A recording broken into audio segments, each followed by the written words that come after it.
Hello guys, मैं हूँ प्रीति जायसवाल और मैं यहाँ पर स्टार्ट करने जा रही हूँ बीएससी फाइनल ईयर का यूनिट सेकंड से एक टॉपिक एलएस कपलिंग। ठीक है, यहाँ पर हम जानेंगे कि एल क्या होता है और एस क्या होता है। ओके, तो यहाँ पर एल जो है वो कक्षक के बारे में बताता है और एस जो है वो चक्रण के बारे में बताता है, मतलब कि किसी इलेक्ट्रॉन का वो उसका ऑर्बिट कैसा है और उसका जो इलेक्ट्रॉन है उसमें स्पिन कैसा है, इसके बारे में बताएंगे। तो अब यहाँ पर सबसे फर्स्ट पॉइंट देखना है परिणामी कक्षक क्वांटम अंक, जिसको हम लोग कैपिटल एल से डिनोट करते हैं। तो अब यहाँ पर क्या बोलता है कि किसी भी दिए गए इलेक्ट्रॉनिक विन्यास, कोई सा भी इलेक्ट्रॉनिक विन्यास हो सकता है, सपोज P2 हो सकता है ना, D5 हो सकता है, कोई सा भी इलेक्ट्रॉनिक विन्यास इसमें हो सकता है। तो अब यहाँ पर क्या बोल रहा है, किसी दिए गए इलेक्ट्रॉनिक विन्यास के लिए विभिन्न इलेक्ट्रॉन के लिए एल के मान के संयोग से कैपिटल एल प्राप्त होता है, जिसे हम लोग परिणामी कक्षक क्वांटम अंक कहते हैं। ठीक, सपोज यहाँ पर एक एग्जांपल दिया गया है P2 ऑर्बिटल का। ठीक, P2 मतलब कि P ब्लॉक है ये, है ना, P में 3 ब्लॉक्स होते हैं। अब यहाँ पर P में हम जानते हैं कि इसके लिए L का वैल्यू +1 होता है, 0 और -1, मतलब P ब्लॉक के लिए जो वैल्यू होता है वो +1 to -1 होता है।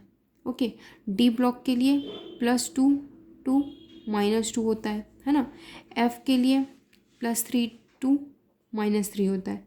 ठीक है, ये विभिन्न एल का वैल्यू है।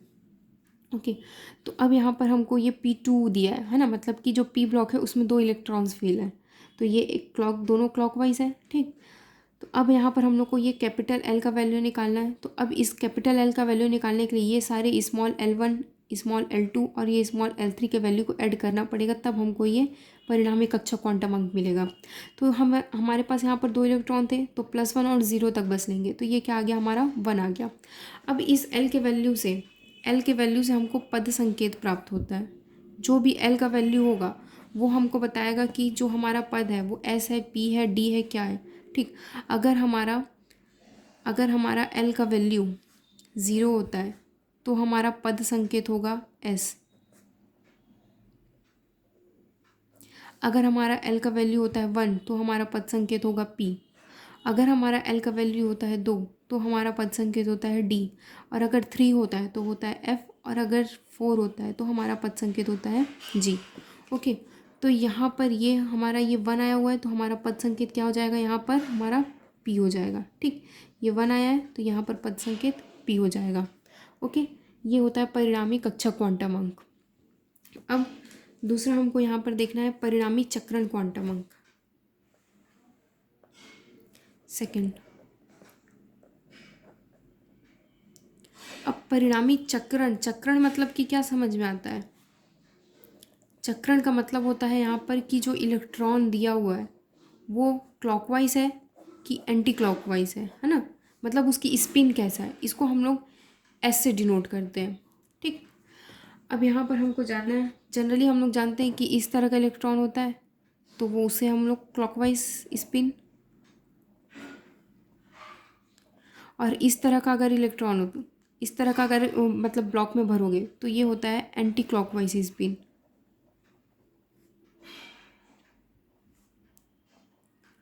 ओके, तो अब यहाँ पर परिणामी चक्रण क्वांटम अंक क्या होता है, तो परिणामी चक्रण क्वांटम अंक, इसमें भी कोई सा भी इलेक्ट्रॉनिक विन्यास दिया रहेगा। अब इसमें भी हम लोग को विभिन्न एस के मान को संयोग करके हमको कैपिटल एस प्राप्त करना है। जैसे कि ये small S1, small S2, small S3 को हम लोग को ऐड करके कैपिटल एस, जिसको हम लोग बोलते हैं परिणामी चक्रण क्वांटम अंक। ये जो एस है ये है हमारा परिणामी चक्रण क्वांटम अंक। ठीक, इसके बारे में बता रहा है। ओके, जैसे कि यहाँ पर विभिन्न एल को जोड़कर हम लोग कैपिटल एल परिणामी कक्षक क्वांटम अंक प्राप्त किए थे। सिमिलरली उसी तरह से यहाँ पर भी स्मॉल S1 को जोड़कर स्मॉल S1, S2 और S3 को ऐड करके हमको कैपिटल एस प्राप्त होगा, जिसे हम लोग परिणामी चक्रण क्वांटम अंक कहते हैं।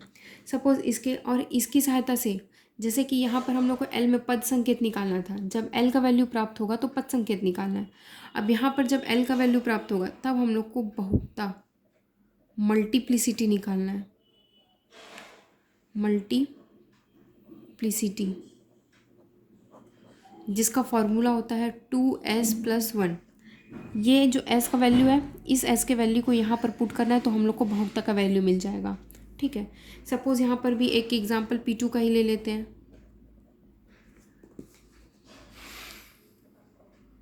P2 विन्यास का लेते हैं, ठीक। तो अब यहाँ पर हमको स्पिन के बारे में बताना है।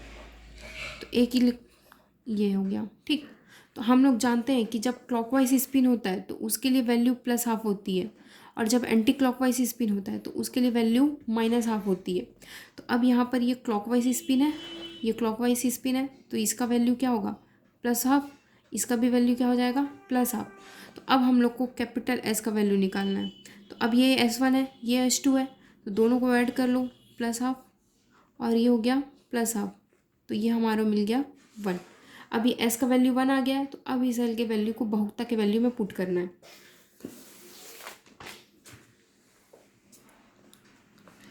अब नेक्स्ट स्टेप इसमें बहुता का वैल्यू पुट करना है, ठीक। तो 2S + 1 ये था फॉर्मूला, तो 2 × 1 + 1 ये हो गया। तो अब ये क्या हो जाएगा 3, है ना। मतलब इसका वैल्यू क्या हो गया, बहुता का वैल्यू 3 आ गया। तो इस तरह से हमको परिणामी कक्षा क्वांटम अंक, इस तरह से हमको ये परिणामी कक्षा क्वांटम अंक और परिणामी चक्रण क्वांटम अंक को कैलकुलेट करना है। अब इन दोनों को हम लोग को कपलिंग कराना है। अब ये जो हमको कैपिटल S मिला है, L मिला है और कैपिटल S मिला है, इसको हम लोग को कपलिंग कराना है।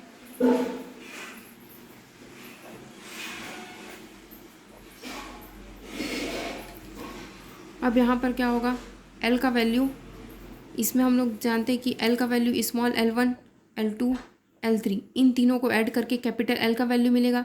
अब इस L के वैल्यू से हम लोग क्या प्राप्त किए थे, पद संकेत प्राप्त किए थे।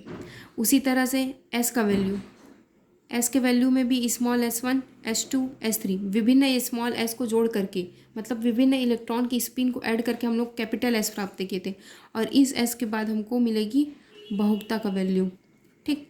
ये इस तरह से। अब इन दोनों को कपलिंग कराना है, तो अब कैसा होगा, अब हम लोग को क्या कराना है, इन लोग को कपल कराने के लिए कि ये L का वैल्यू है ना। अब इसमें इन दोनों को या तो हम लोग L + S कर सकते हैं, या तो हम लोग L - S कर सकते हैं, L + S कर सकते हैं या L - S कर सकते हैं, जिससे हम लोग को एक कोणीय क्वांटम अंक J का वैल्यू मिलेगा। इसको हम लोग बोलते हैं, जब हम लोग इसे कपलिंग कराएंगे तो हमको मिलेगा परिणामी कोणीय क्वांटम अंक, ये प्राप्त होगा, जिसको हम लोग कैपिटल J से डिनोट करते हैं। ये कैपिटल J से जब हम LS कपलिंग कराते हैं तो हमको इन दोनों को ऐड कराने पर, मतलब L और S के युग्मन से एक नवीन क्वांटम अंक J प्राप्त होता है। इसे यही हम लोग का क्या कहलाता है, LS कपलिंग कहलाता है, ठीक है। अब इसमें इसके बाद ये तो फर्स्ट स्टेप हो गया, है ना, L का वैल्यू, इससे पद संकेत निकलेगा। सेकंड स्टेप ये हो गया, जिससे ये S का वैल्यू मिलेगा और उससे बहुता वैल्यू मिलेगा। और थर्ड हो गया हमारा नवीन क्वांटम अंक, ठीक। अब ये जब नवीन क्वांटम अंक निकल जाएगा, तब हम लोग को लास्ट स्टेप निकालना है ऊर्जा पद। अब ये ऊर्जा पद कैसे निकलेगा, तो ऊर्जा पद के लिए यहाँ पर फॉर्मूला है कि सबसे सेंटर में हमको पद संकेत लिखना है, पद संकेत जो कि L के वैल्यू से प्राप्त होगा, ठीक है। अब इस पद संकेत के ऊपर बाईं ओर हम लोग को बहुता का वैल्यू लिखना है, और नीचे दाईं ओर हमको J का वैल्यू लिखना है, ठीक है। मतलब पद संकेत के सिर पर हमको बहुता लिखना है, पद संकेत के पैर पर हम लोग को J का वैल्यू लिखना है। इसको हम लोग ऐसे सीधे में नहीं लिख सकते, ये बहुता पद संकेत और फिर J का वैल्यू, ये रॉन्ग मेथड हो जाएगा। इस तरह से लिखना है, पद संकेत के ऊपर की ओर बहुता, पद संकेत के नीचे दाईं ओर J का वैल्यू लिखना है। ये है ऊर्जा पद, ठीक। उसके बाद इसे ही हम लोग क्या कहते हैं, और इसे ही हम लोग स्पेक्ट्रोस्कोपिक ऊर्जा पद भी कहते हैं।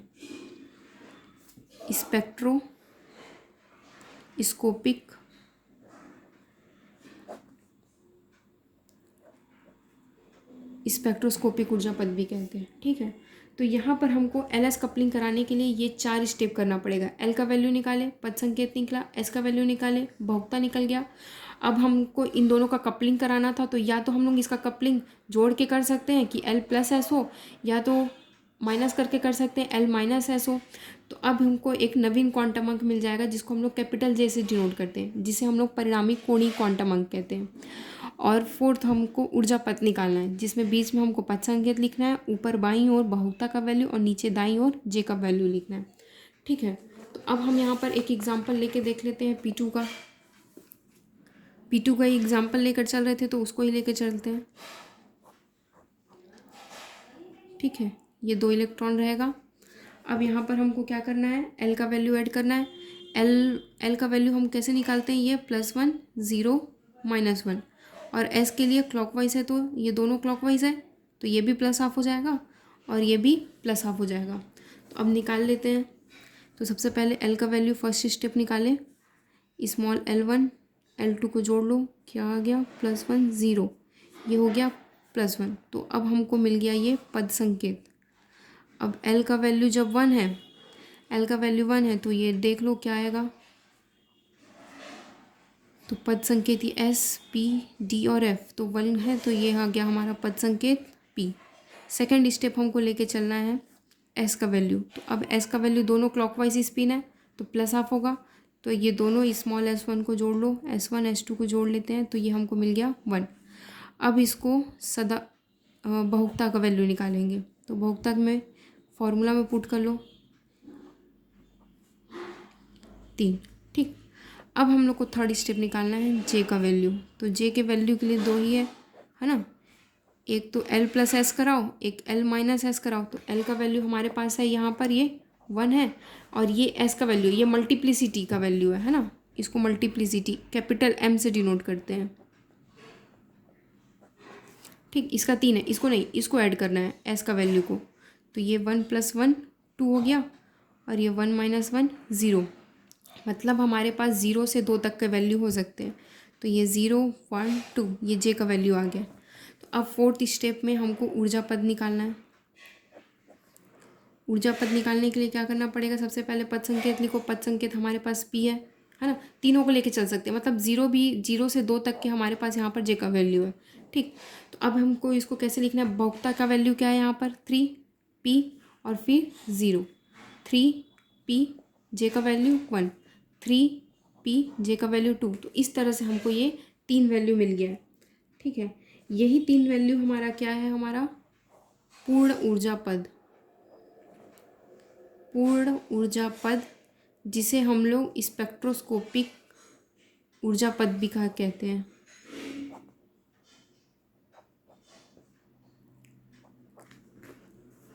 ये है हमारा LS कपलिंग, जो कि BSc फाइनल ईयर के लिए बहुत ही इंपॉर्टेंट टॉपिक है। Okay, thank you so much.